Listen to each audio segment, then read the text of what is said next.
ओम शांति। आज का रात्रि क्लास है 26 जून 1968।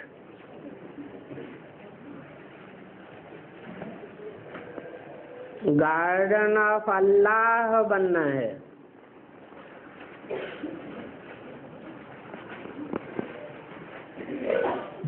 अल्लाह किसे कहा जाता है? ऊंचे से ऊंचे को अल्लाह कहा जाता है, और ऊंचे से ऊंचा कौन है? शिव बाबा। क्योंकि परम धाम में तो ऊंच नीच की बात नहीं है, और परम धाम में गार्डन ऑफ अल्लाह की भी बात नहीं है।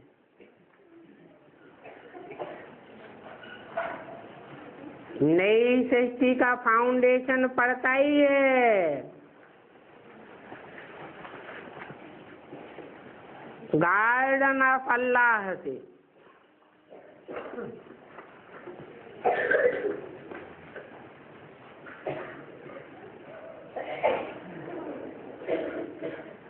गार्डन ऑफ फ्लावर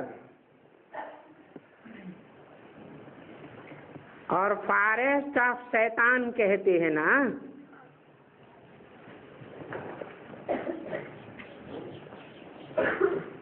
शैतान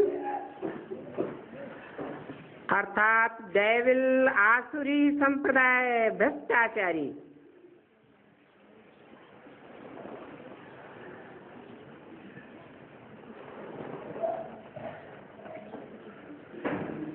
ये अक्षर सभी एक से होते हैं, परंतु ये तो तुम ही समझते हो कि भ्रष्टाचारी और श्रेष्ठाचारी किसको कहा जाता है।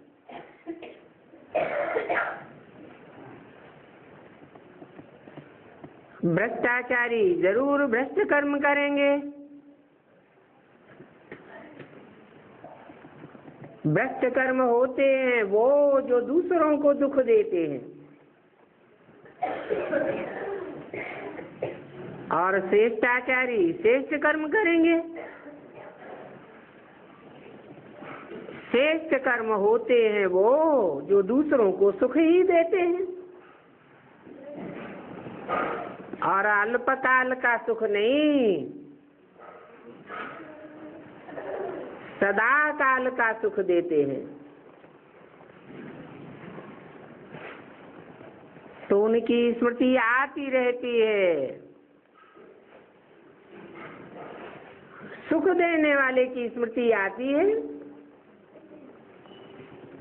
दुखदाता रावण या शैतान थोड़े ही याद आता है।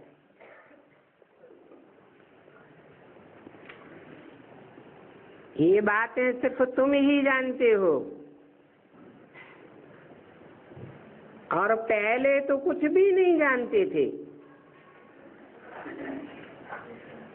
जंगली जानवर थे।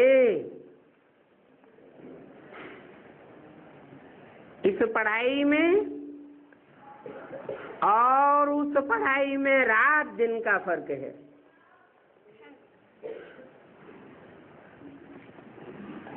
अभी हम अपनी गवर्नमेंट स्थापन कर रहे हैं, जिसे गार्डन ऑफ अल्लाह कहा जाता है। ये बात समझते जाओ।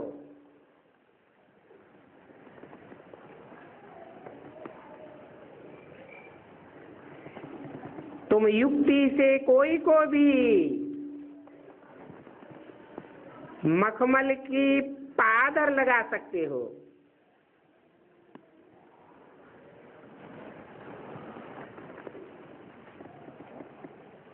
कह सकते हो, परंतु अंदर में पक्का दाता करते रहो। निश्चयात्मक बुद्धि से बोलना चाहिए।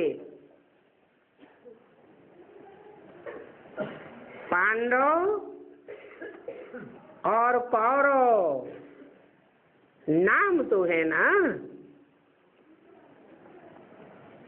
पंडा के बच्चे पांडव,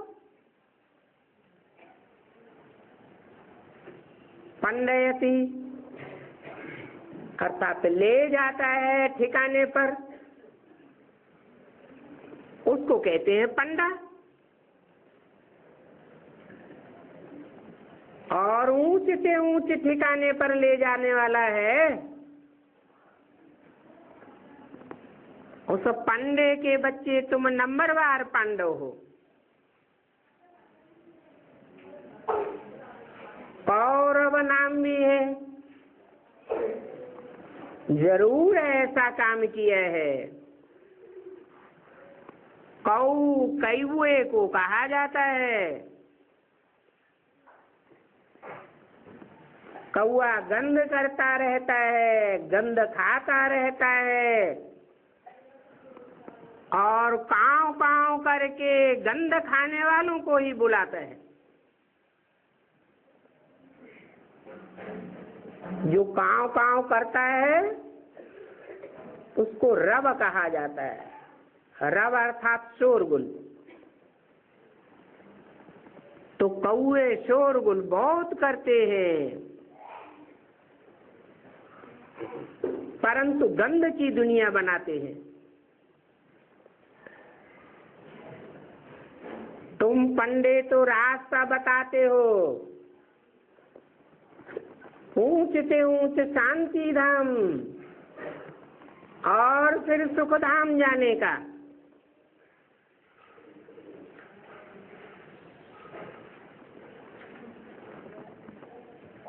शांति धाम ले जाते हो ना,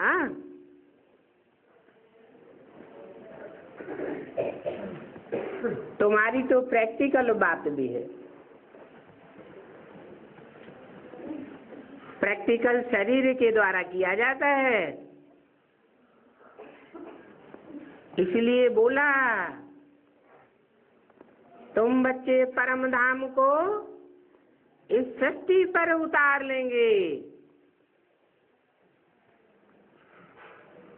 संगठित योग बल की बात है। तो सच्ची यात्रा वो है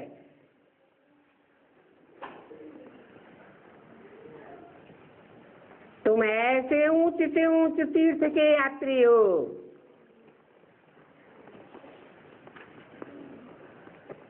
तीर किनारे को कहा जाता है, था स्थान को कहा जाता है। किनारे लगाने वाला स्थान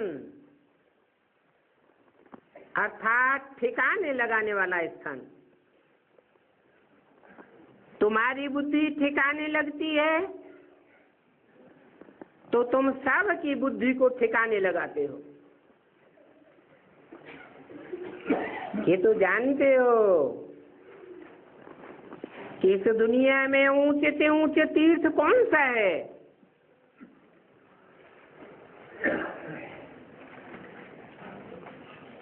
भारत में तीर्थ तो बहुत माने जाते हैं। मुसलमानों के भी तीर्थ हैं, क्रिश्चियंस के भी तीर्थ हैं, परंतु वहां सारी दुनिया की बुद्धि नहीं लगेगी। परंतु तुम जो ऊंचे से ऊंचे स्थान स्थापन करते हो वहां सारी दुनिया की बुद्धि को ठिकाना मिलेगा।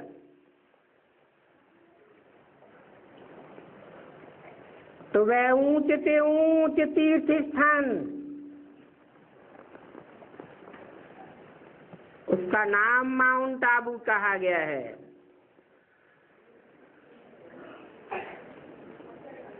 जहां दिलवाड़ा मंदिर यादगार भी बनी हुई है।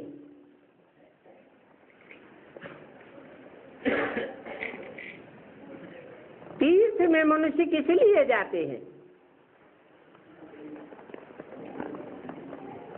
समझते हैं तीर्थ में पवित्र बनने के लिए जाते हैं, वहां स्नान भी करते हैं। तुम्हारा तो ज्ञान जल का स्थान स्नान है, और संगठित बुद्धि योग की शक्ति से तुम सब पवित्र बन जाते हो।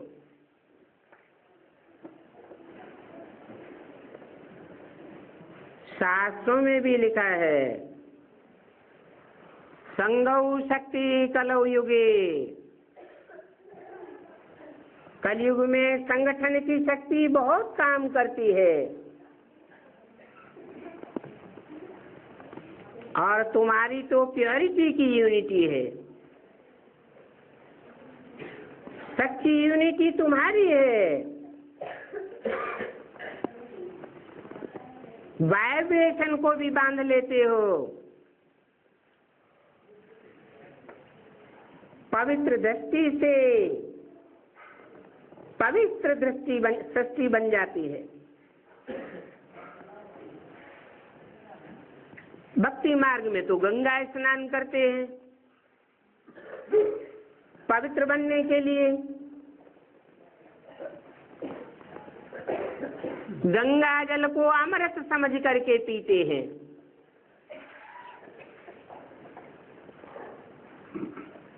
अभी वास्तव में ज्ञान गंगाएं तो ये बच्चियां बनती हैं।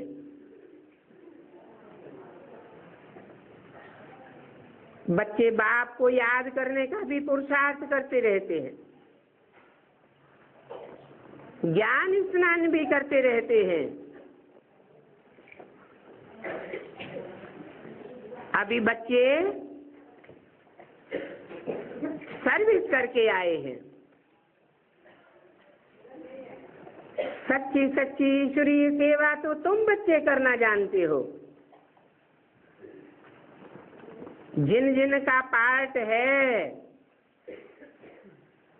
वो ईश्वरीय सर्विस में लगे रहते हैं। आगे चल करके तुम देखेंगे सर्विस में बड़ी खुशी से मदद करते रहेंगे।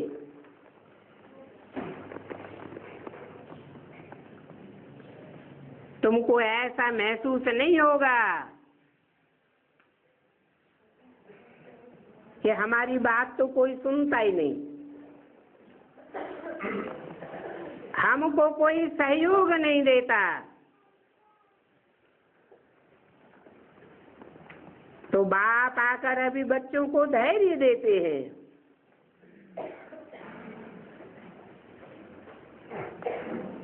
धीरज धर मनुआ, धीरज धर, तेरे सुख के दिन आवेंगे।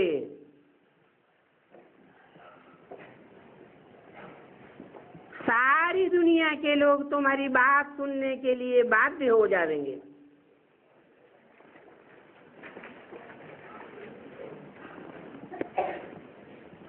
समझते तो हो ये खेल ही दुख सुख का बना हुआ है।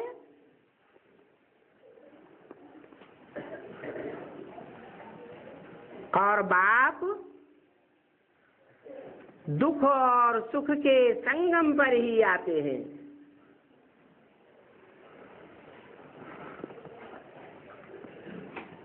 बाप आकर के सभी को सुखधाम शांति धाम का मालिक बनाते हैं।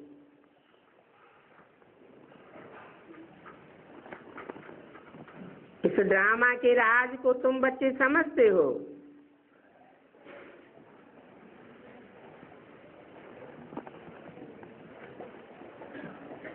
कोई क्रिश्चियन लोग भी कहते हैं कि क्राइस्ट से 3000 वर्ष पहले दुनिया पैराडाइज थी।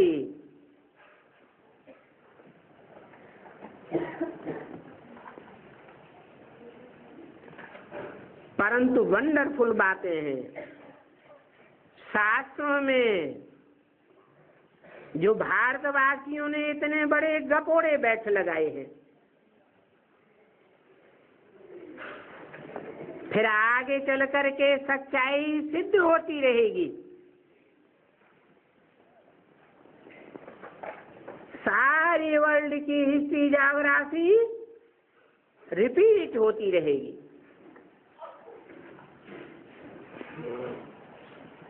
तुम्हारे तो दिल में है कि हम इस दुनिया का चक्र कैसे लगाते हैं।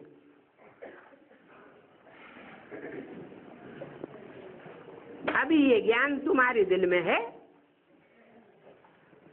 फिर सतयुग में जावेंगे तो ये ज्ञान नहीं रहेगा। वहां न ज्ञान होता है न भक्ति होती है।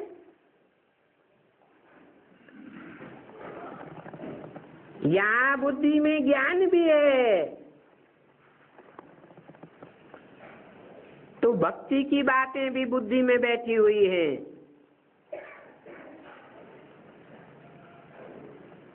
भक्ति का फल है ज्ञान,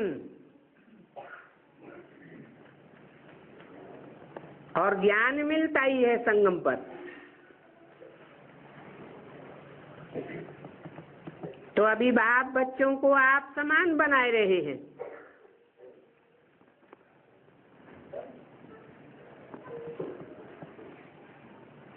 जो ब्राह्मण बनते हैं वो दुनिया के मुकाबले हाईएस्ट पोजीशन पाते हैं। तो समझो तुम्हारा है हाईएस्ट पोजीशन। क्या यादगार है?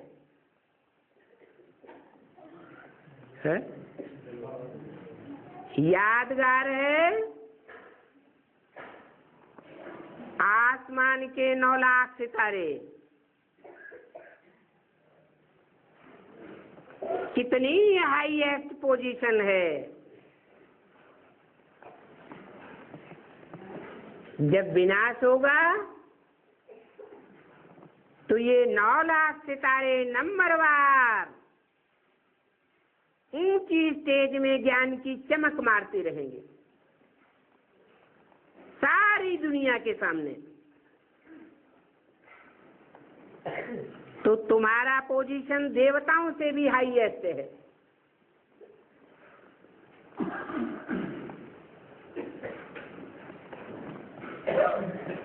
तुम्हारे हाईएस्ट पुरुषार्थ की पूजा होती है।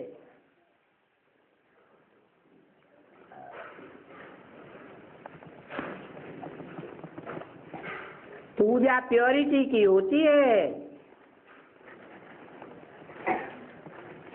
जितनी हाईएस्ट प्योरिटी की स्टेज को तुमने धारण किया है उतनी पूजा होती है। ये बात तो क्लियर है।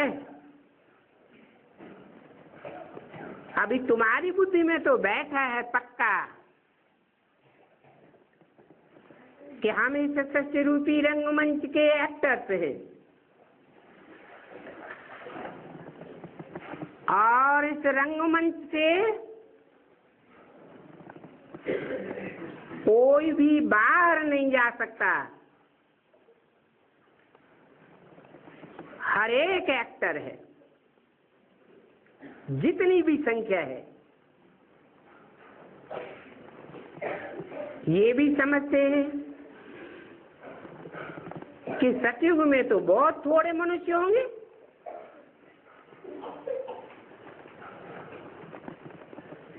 उसका नाम ही है सत्ययुग।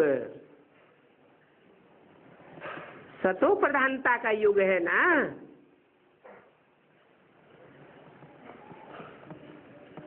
तमो प्रधानता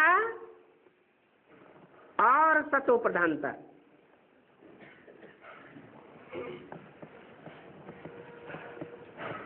सतो प्रधान बीज रूप स्टेज में बनते हो। बीज को सार कहा जाता है। बीज जब विस्तार को पाता है, वृक्ष बन जाता है, तो विस्तार में से सार निकल जाता है। जैसे आज की दुनिया में सच्चाई दिखाई नहीं पड़ती,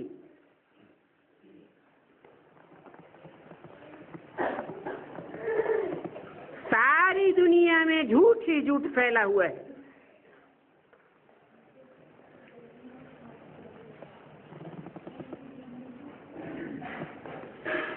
आगे तुम और भी समझते जाएंगे कि सतयुग में क्या क्या होगा। फिर भी वहां राजधानी तो होगी ना।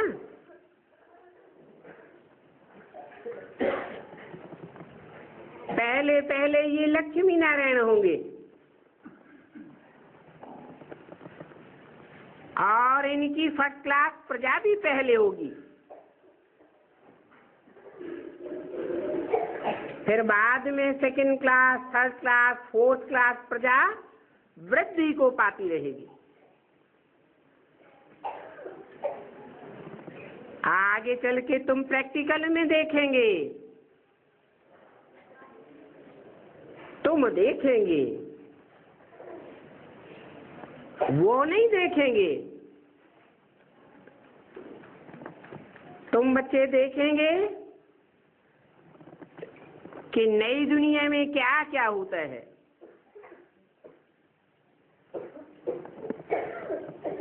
अभी तुम मीठे मीठे बच्चों को बहुत अच्छी नॉलेज मिल रही है।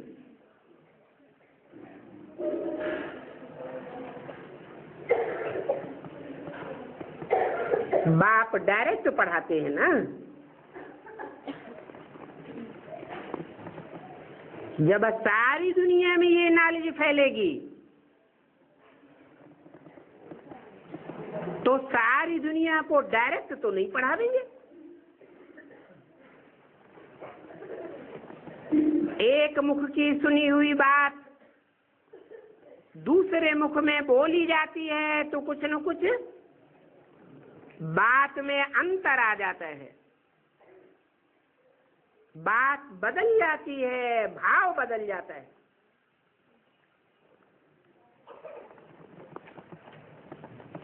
तो तुम समझते हो कि हमको तो बहुत ऊंची अच्छी नॉलेज मिल रही है।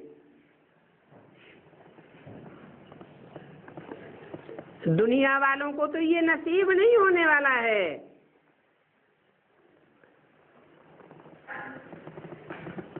जो बच्चे समझते जाते हैं वो औरों को भी वृद्धि में लाते जाते हैं।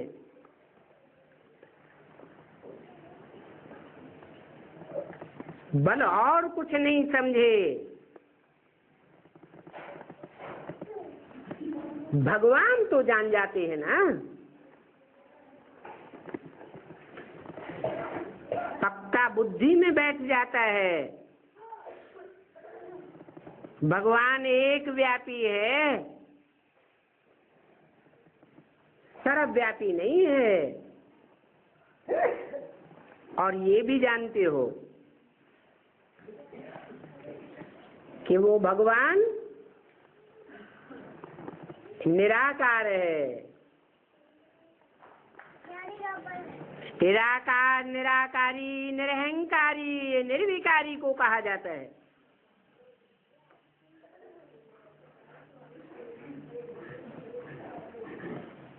पहले पहले जब हम परम धाम से आए थे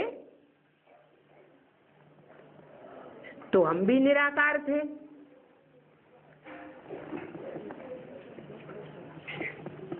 इस सृष्टि पर आने के बाद 5 तत्वों के शरीर लेते लेते पंच तत्वों के संग के रंग में आते आते साकारी बुद्धि बन पड़ी। नहीं तो पहले हम भी निराकार, हमारा बाबा भी निराकार। फिर यहाँ इस सृष्टि पर आकर के पार्ट बजाते हैं।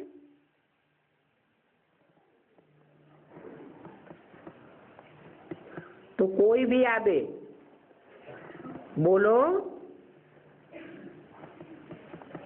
ये नॉलेज दो हम आपको सुनाते हैं, ये दुनिया में और कहाँ भी किसी को नहीं मिलेगी।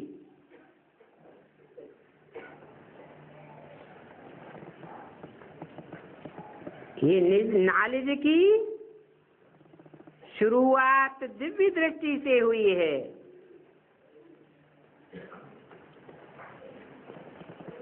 तो कहेंगे दिव्य दृष्टि से बनाई गई, नहीं तो हम तो जट बुद्धि पत्थर बुद्धि थे। इन चार मुख्य चित्रों में सारा नॉलेज भरा हुआ है।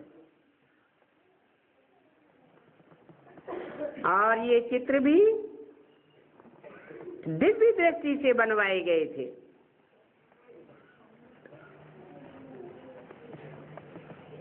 ये ब्रह्मा भी पत्थर बुद्धि था,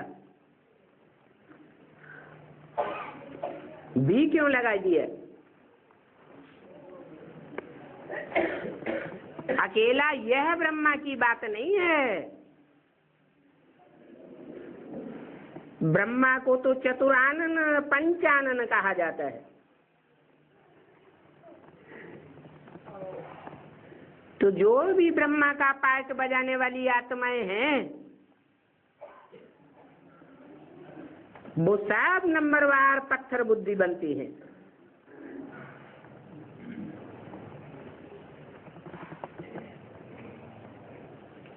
इनमें बाबा ने प्रवेश किया है। फिर पारस बुद्धि बनना है। ये बात कहने में कोई हर्जा नहीं है। तुम कोई को भी कह सकते हो। जट बुद्धि पत्थर बुद्धि को पारस बुद्धि बनाने के लिए बाप ने प्रवेश किया है।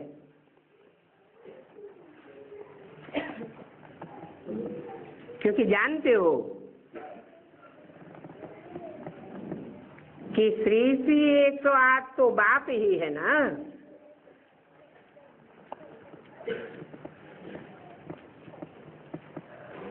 जिसकी यादगार में सब धर्म की आत्माएं माला घुमाती हैं, माला के मणकों को स्मरण करती हैं। ऐसा श्रेष्ठ माला रूपी संगठन बाबा ने ही बनाया है।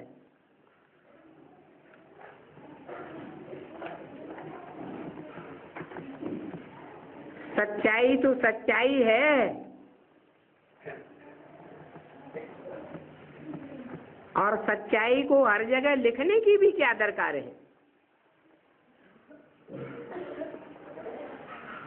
तुम तो पढ़ते रहते हो, जानते हो।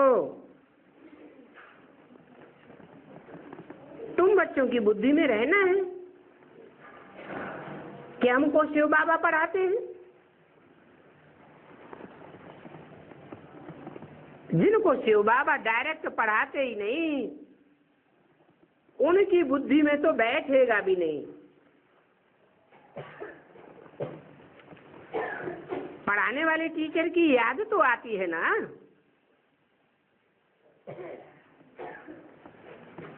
तो तुमको तो शिव बाबा को ही याद करना है। चाहे बाप के रूप में याद करो, चाहे टीचर के रूप में याद करो, चाहे बुद्धि की सदगति करने वाले सदगति दाता गुरु को याद करो। पर्सनालिटी तो एक ही है, जाति तो कुछ नहीं है, क्योंकि सर्वव्यापी तो है नहीं, एक व्यापी ही है ना। तो सब बच्चों को यही बात पक्की कराओ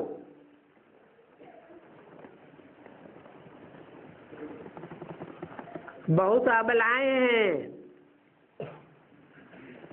तन से भी अबला हैं।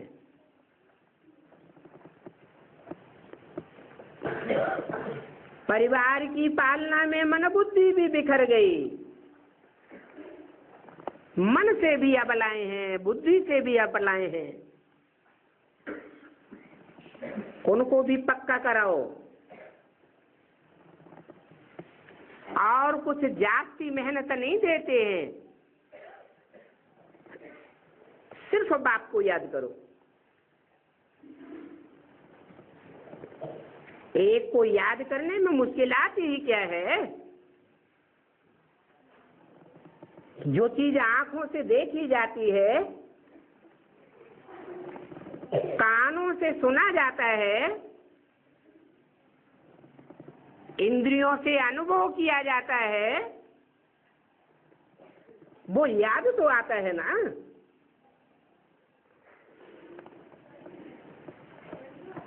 फिर दैवी गुण भी धारण करो।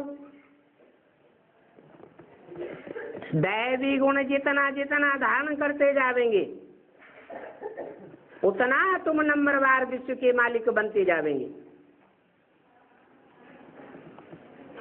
तो बाप धैर्य देते हैं।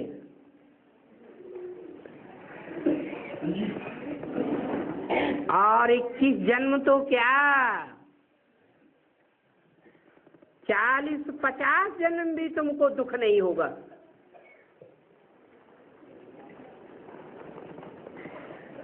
इक्कीस जन्म सतयुग त्रेता के और 21 जन्म द्वापर के, 42 जन्म तो यही सुख के हो गए। फिर जब दुनिया तमो प्रधान बनती है, तब संग का रंग जास्ती लगता है।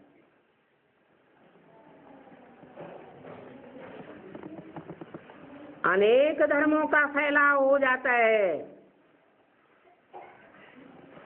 तो बहुतों की बुद्धि भ्रमित हो जाती है संग के रंग से।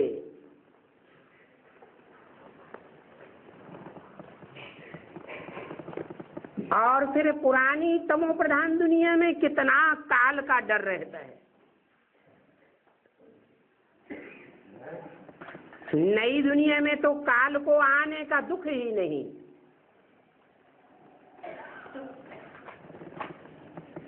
काल प्रवेश नहीं कर सकता, हुक्म ही नहीं है। वहां अकाले मौत होती ही नहीं। यहाँ तो इस दुनिया में कितनी अकाले मौत बढ़ती जाती है। जब दुनिया में विनाश बरपा होगा, बड़े बड़े भूकंप आवेंगे, तो कितनी अकाले मौत होगी। कितनी आत्माएं सूक्ष्म शरीर में भटकती रहेंगी।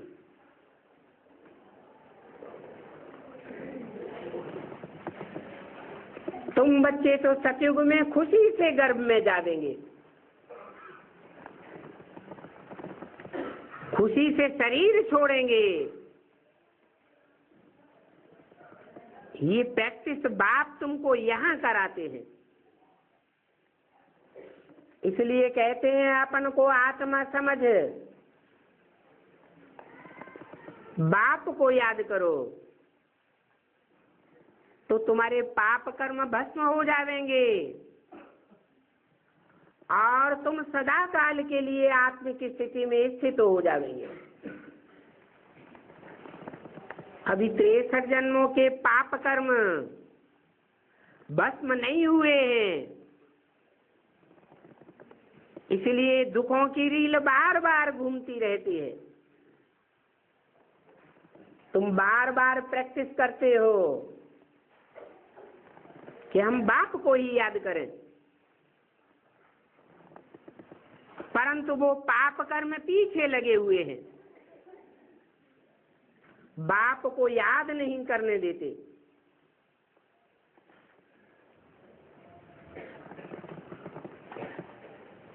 इस बाबा को तो खुशी है कि हम शरीर छोड़ करके जा करके बच्चा बनूंगा। कौन से बाबा को खुशी है? खुशी में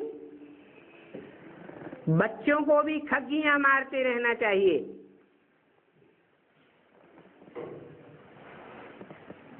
और तुम ब्राह्मण तो हो सबसे ऊंचे, क्योंकि तुमको बाप पढ़ाते हैं।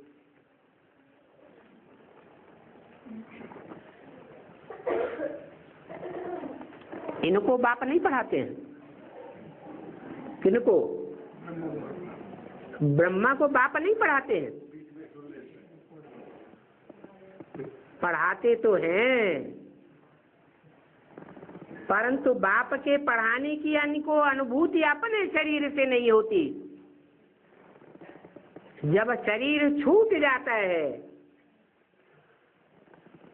तो पराये शरीर में प्रवेश करके अनुभूति करते हैं, जिसकी यादगार भक्ति मार्ग में महाकाल और महाकाली के मस्तक पर चंद्रमा दिखाया जाता है।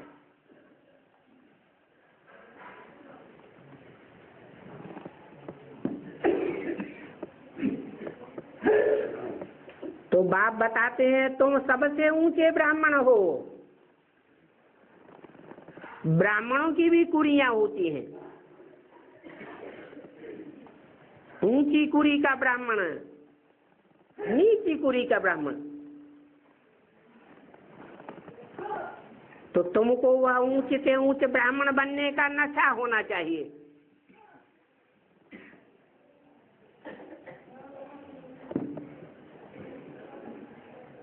नशा तो होना ही चाहिए, क्योंकि बाप आकर के तुम्हारा आज्ञाकारी सर्वेंट बना है। खुद कहते हैं बच्चे, I am your most obedient servant.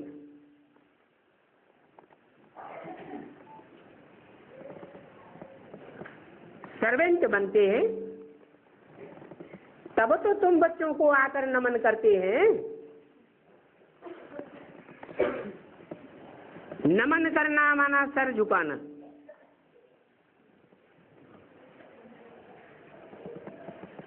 नहीं तो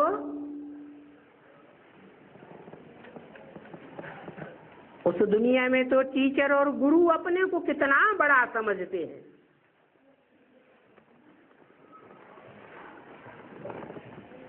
बाप तुम बच्चों को नमस्ते करते हैं।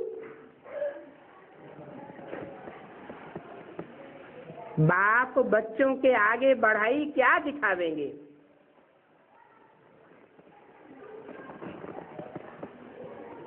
परंतु अभी कितनी बड़ी स्थापना होती है।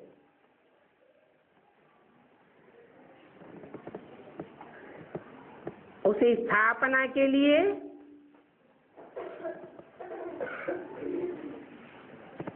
शिव बाबा को फिकरात होगी।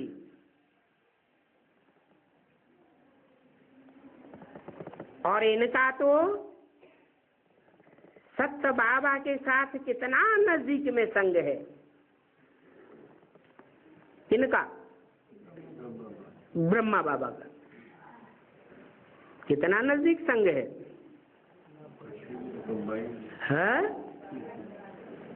सर पे ही चढ़े बैठे दिखाया गया है।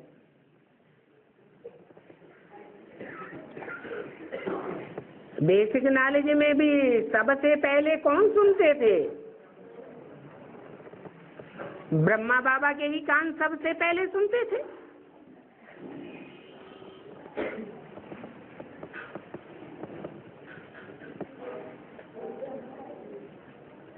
अनेक बार ये स्थापना का कार्य इन्होंने किया है।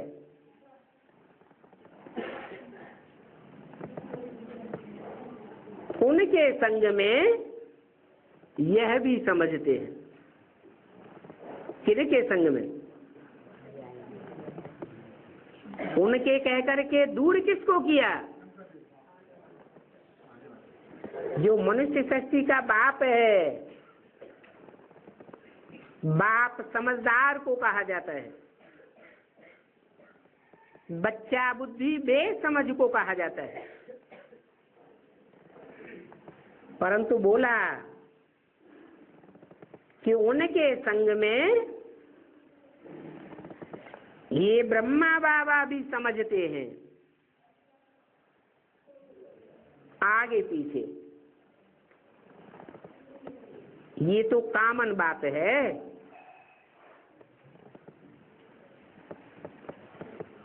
जैसे कल्प पहले स्थापना हुई थी और जो भी विघ्न आदि पड़े थे वो तो फिर भी पड़ेंगे। इन विघ्नों को साक्षी होकर के देखना है, अवस्था खराब नहीं करनी है। विघ्नों को साक्षी होकर नहीं देखेंगे तो अवस्था खराब होती रहेगी। कदम कदम पर बाप की श्रीमत पर चलना है।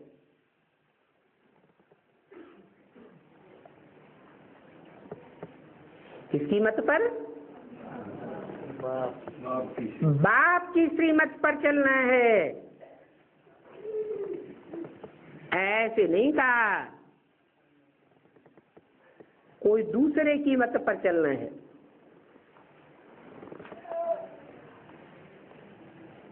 बाप को फॉलो करो। किस बात में? श्रीमत अर्थात आज्ञा।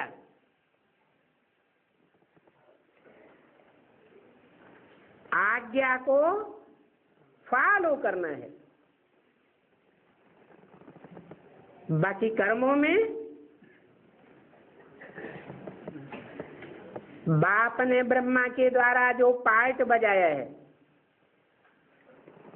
उन कर्मों को फॉलो करना है।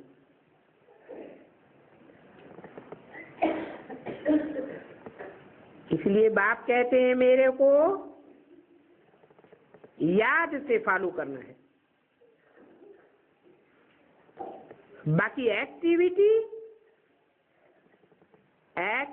से जैसे यह कर्म करते हैं उन कर्मों को फॉलो करो। कौन कर्म करते हैं? ब्रह्मा बाबा जैसे एक्ट करते हैं उन एक्ट को फॉलो करो। उल्टा नहीं कर देना।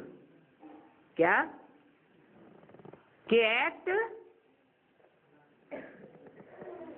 एक्ट में फॉलो करना बाप को शुरू कर दो और डायरेक्शन ब्रह्मा के मानना शुरू कर दो। ये माता पिता का परिवार है।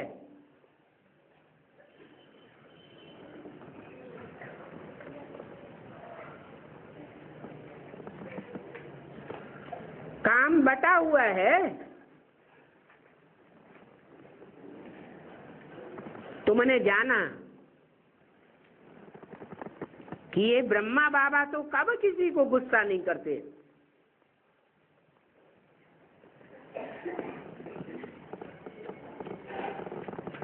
तो गुस्सा करना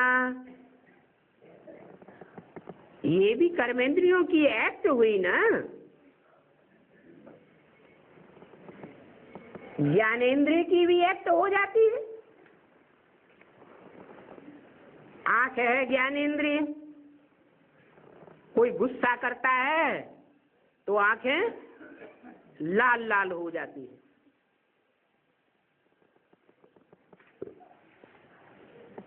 कर्मेंद्रियों से मारपीट भी करने लग पड़ते हैं।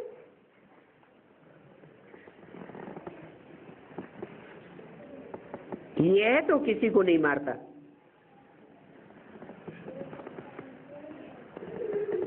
ये तो सदैव प्यार से ही समझाते रहते हैं। सदैव बच्चे बच्चे कह करके मुख से प्यार ही करते रहते हैं।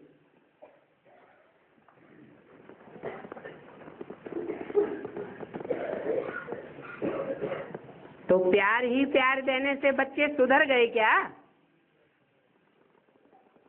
सुधर गए हैं? बिगड़ते बिगड़ते यहाँ तक बिगड़ गए कि जिसने जीवन भर प्यार दिया और जीवन भर बच्चों ने उससे प्यार लिया, उसी का हाथ फेल करने के निमित्त बन जाते हैं बच्चे।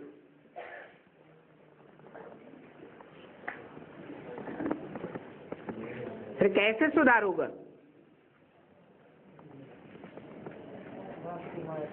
तो बोला फिर बच्चों को शिक्षा भी देनी होती है।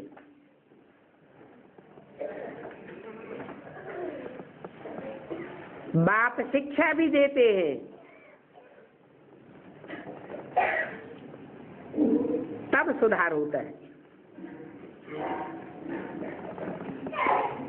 अच्छा, बच्चों को गुड नाइट और नमस्ते।